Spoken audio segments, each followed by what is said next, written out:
the founder of Piloto 151, and today we are launching an in-depth view into one of our members with our profile series of Piloto Doers.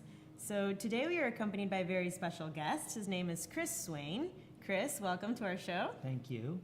And Chris was the first person to swim the length of the Columbia River. He's also swum 3,000 miles in diverse bodies of water, including the Mohawk River, the Hudson, and others, all in the name of human rights.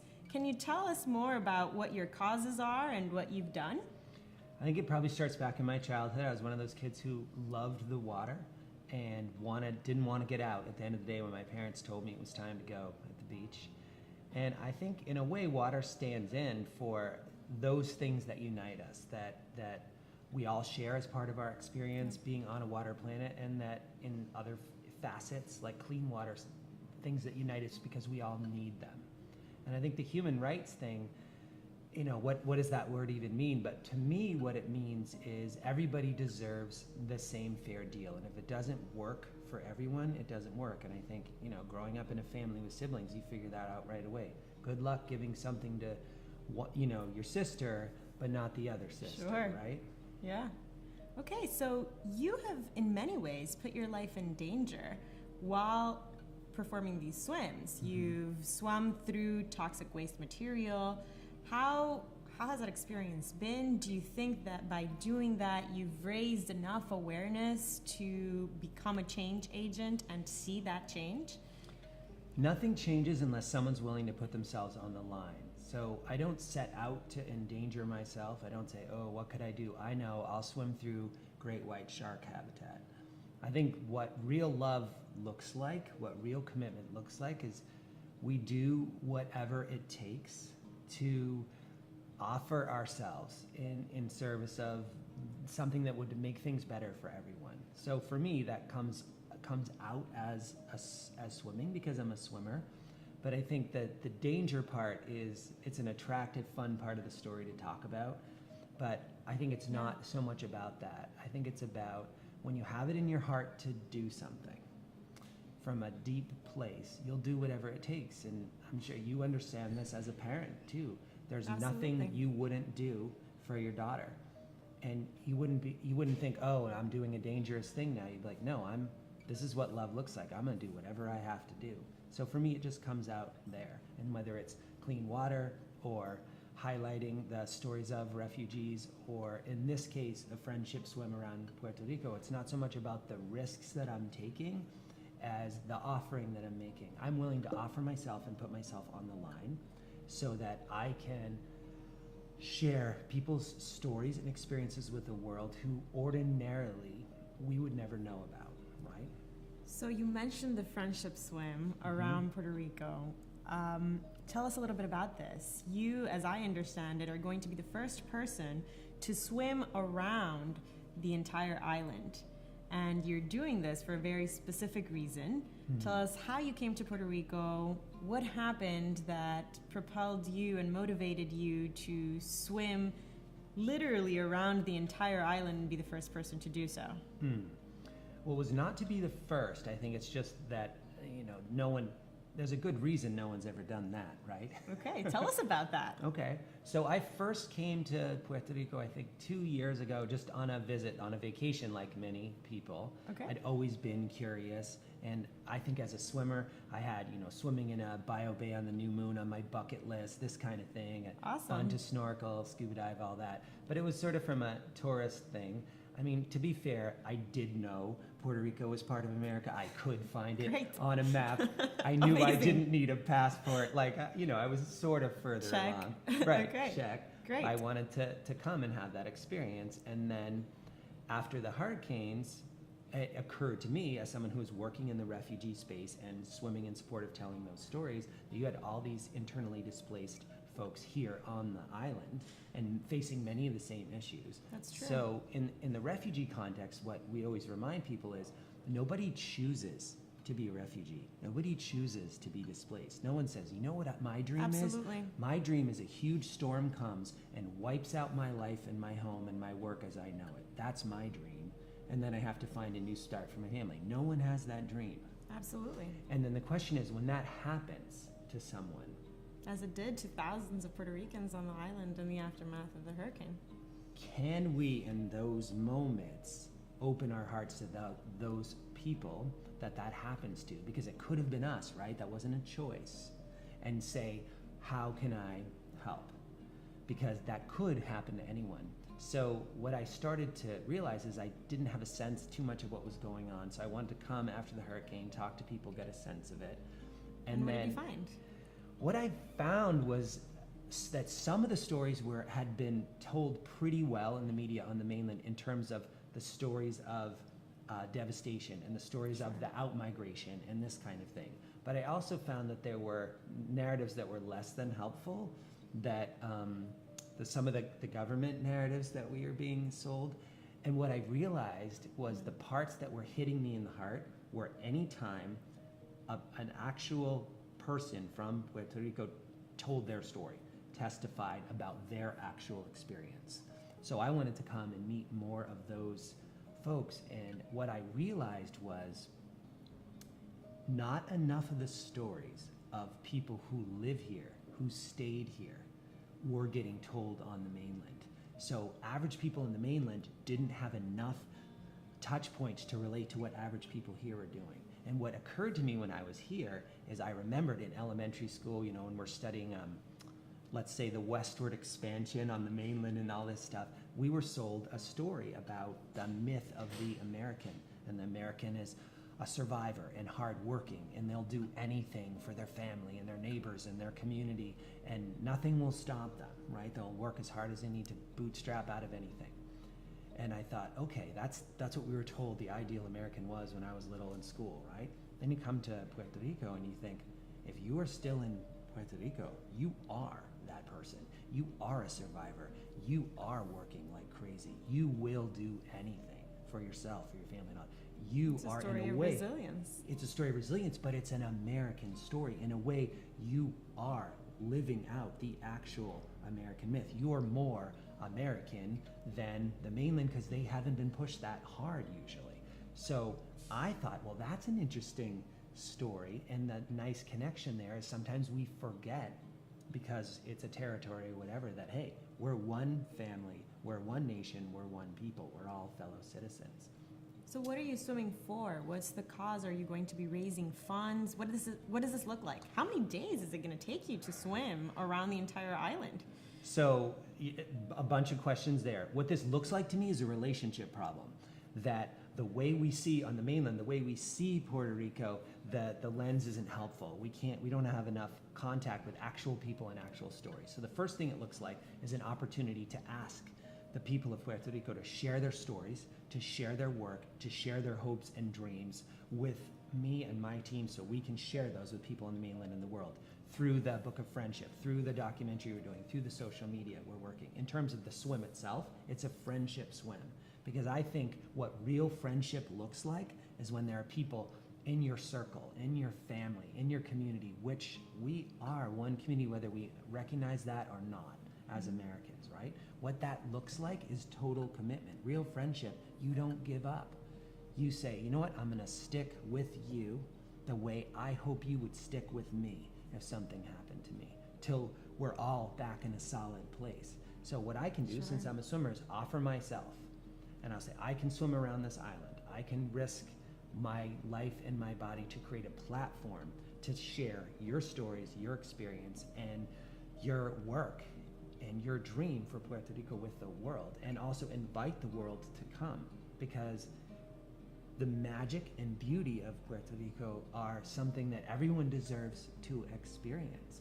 And I think the thing people don't always realize on the mainland is these are your people. This is your family in some way. This is your island, and you share in this magic and beauty and ought to come experience it, And I think when after the hurricanes, when this all hit me in the heart, what felt wrong to me is as a group of people in the mainland, we weren't looking at this like family. So this is really about, what would you do for your family? What would you do for your friends? What does real love and real friendship look like? So my offering's coming as a friendship swim, but that's how it's expressing is saying, hey, this platform that we creates that. And in terms of the fundraising piece, once we tell these stories, I don't think there's anyone who's encountered the art, the music, the dance, the food, the theater of Puerto Rico that hasn't been shifted and hasn't said, you know what, I want to go back. That was amazing. Like for me, I walk through, say, Old San Juan, Viejo San Juan, and just the colors alone nourish me. And that does something, right? So I think when you share that with the world, you have no problem then attracting support for that. So there's a whole artistic and creative community out there that's never going to get FEMA money and SBA money because they're not going to get conventional sources of funding.